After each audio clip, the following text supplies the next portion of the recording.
के सुनसान दरीचों में जब रात की सियाही अपनी आखिरी हदों तक फैल जाती है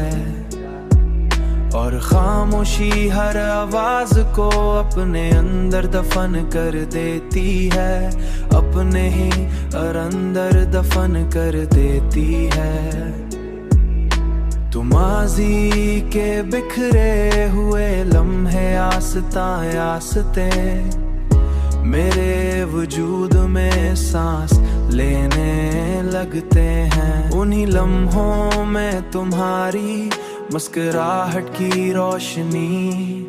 एक मध्यम चिराग की तरह मेरे ख्यालों में जलती है और मैं देर तक इसी रोशनी में खोया रहता हूँ।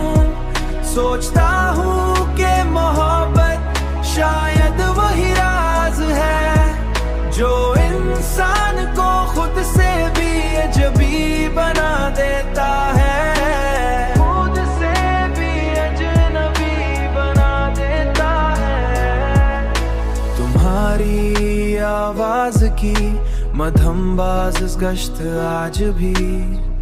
मेरे दिल के सुकूत को चीर देती है, मेरे दिल के सुकूत को चीर देती है और मुझे इन लम्हों में ले जाती है जहां हर सांस तुम्हारे नाम से जड़ी हुई थी, मगर अब वो सब एक ऐसी दास्तान बन चुका है जिसे मैं जितना भुलाने की कोशिश करता हूँ वो इतना ही गहरा होता जाता है और मेरे वजूद में एक ना खत्म होने वाले दर्द की तरह फैलता रहता और है। मैं देर तक इसी रोशनी में खोया रहता हूँ, सोचता हूँ कि मोहब्बत शायद वही राज है जो इंसान को खुद से भी अजनबी बना